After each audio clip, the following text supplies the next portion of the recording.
할렐루야.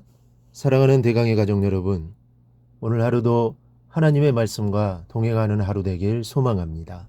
오늘 말씀은 출애굽기 17장 1절에서 7절 말씀입니다. 이스라엘 자손의 온 회중이 여호와의 명령대로 신광야에서 떠나 그 노정대로 행하여 르비딤의 장막을 쳤으나 백성이 마실 물이 없는지라. 백성이 모세와 다투어 이르되 우리에게 물을 주어 마시게 하라. 모세가 그들에게 이르되 너희가 어찌하여 나와 다투느냐? 너희가 어찌하여 여호와를 시험하느냐? 거기서 백성이 목이 말라 물을 찾으매 그들이 모세에게 대하여 원망하여 이르되 당신이 어찌하여 우리를 애굽에서 인도해 내어서 우리와 우리 자녀와 우리 가축이 목말라 죽게 하느냐? 모세가 여호와께 부르짖어 이르되 내가 이 백성에게 어떻게 하리이까? 그들이 조금 있으면 내게 돌을 던지겠나이다. 여호와께서 모세에게 이르시되 백성 앞을 지나서 이스라엘 장로들을 데리고 나일강을 치던 내 지팡이를 손에 잡고 가라. 내가 호렙산에 있는 그 반석이 거기서 내 앞에 서리니 너는 그 반석을 치라. 그것에서 물이 나오리니 백성이 마시리라. 모세가 이스라엘 장로들의 목전에서 그대로 행하니라. 그가 그곳 이름을 마사 또는 무리바라 불렀으니 이는 이스라엘 자손이 다투었음이요 또는 그들이 여호와를 시험하여 이르기를 여호와께서 우리 중에 계신가 안 계신가 하였음이더라. 아멘. 우리가 성경을 통해 이스라엘 백성을 볼 때마다 우리가 힘을 낼 수 있는 이유가 있습니다. 먼저는 이스라엘 백성들의 삶을 보면 우리도 희망이 있습니다. 광야에서의 이스라엘 백성들의 삶을 한마디로 하면 원망이라고 할 수 있습니다. 그런데도 하나님은 그들을 버리지 않으시고 가나안까지 인도하셨습니다. 우리도 이 땅을 살아가며 하나님 말씀에 불순종하고 원망할 때가 얼마나 많은지 모릅니다. 그래도 은혜로우신 하나님께서 저와 여러분을 반드시 좋은 길로 인도해 주실 것입니다. 다른 하나는 가장 절망적이고 가장 깊은 시련이 다가올 때 하나님의 역사도 가장 크게 일어난다는 것입니다. 오늘은 이스라엘 백성이 신광야를 떠나 르비딤에 도착하게 됩니다.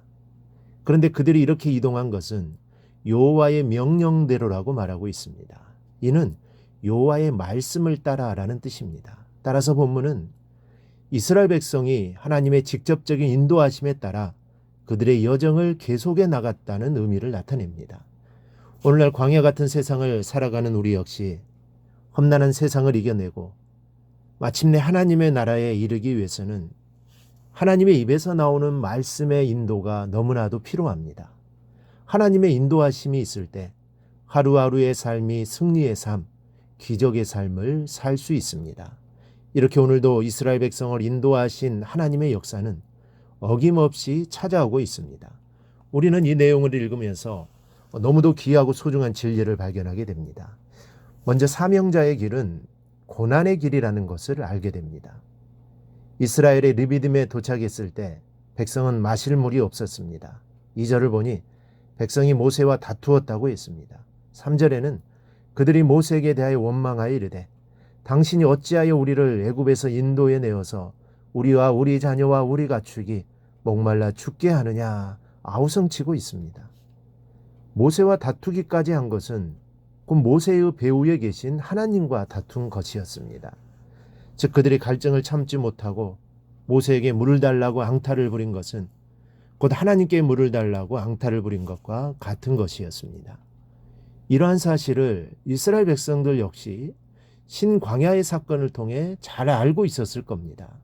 그런데도 그들이 물을 달라고 요구하며 다툰 것은 마실 물이 없음으로 인해 과거 자신들에게 물을 주셨던 그 하나님이 이제는 자신들 가운데 계시지 않는 것은 아닌가 하고 하나님의 존재 자체를 의심했기 때문입니다. 정말 어처구니 없는 모습입니다.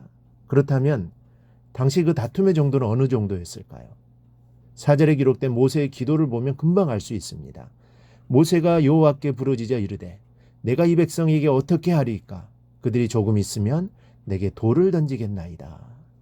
이는 모세의 지도권을 거부하는 행위입니다. 모세를 스데반과 같이 죽여버리겠다는 의도입니다. 여러분, 지금 모세가 백성에게 원망을 들어야 하겠습니까? 과연 백성이 그들에게 돌을 던지는 것이 타당한 것입니까?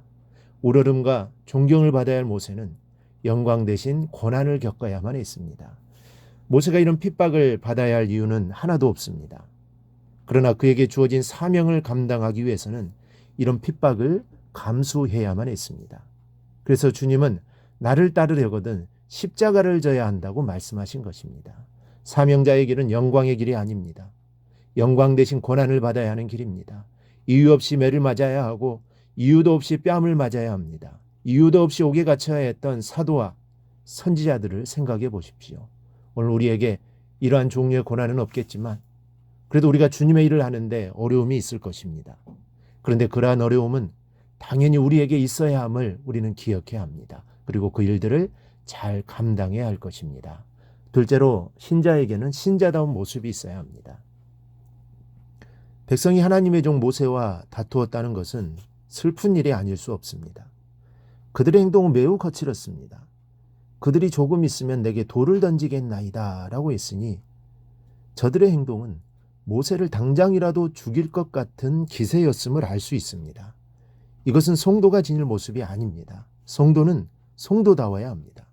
부모는 부모다워야 하고 선생은 선생다워야 합니다. 목사 역시 목사다워야 합니다. 우리가 하나님의 자녀가 되었으니 자녀답게 행동해야 하는 것은 당연한 것입니다.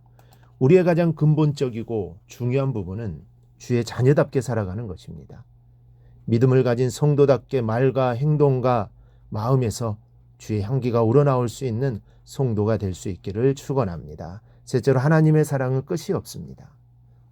상황이 변할 때마다 원망하는 백성을 보면 답답한 마음을 금할 수가 없습니다. 그럼에도 불구하고 하나님은 저들에게 물을 공급해 주시는데 그것도 반석에서 생수가 솟아나게 하셨습니다. 그렇다면 하나님은 왜 땅에서 샘이 솟게 하지 않고 바위에서 물이 나게 하셨을까요? 만일 땅에서 물이 솟았다면 사람들은 우연의 일치라고 생각했을 겁니다. 그러나 하나님은 바위에서 물을 내셨습니다. 이것은 돌덩이처럼 굳어진 우리의 심령에 변화가 있을 것을 예고하고 있는 것입니다. 그렇습니다.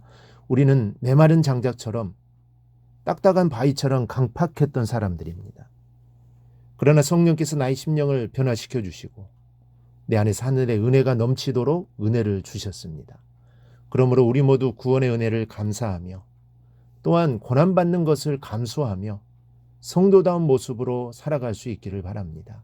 그래야 오늘 하루도 성도로서 조금도 부끄럽지 않는 삶을 살아가기를 주님의 이름으로 축원합니다.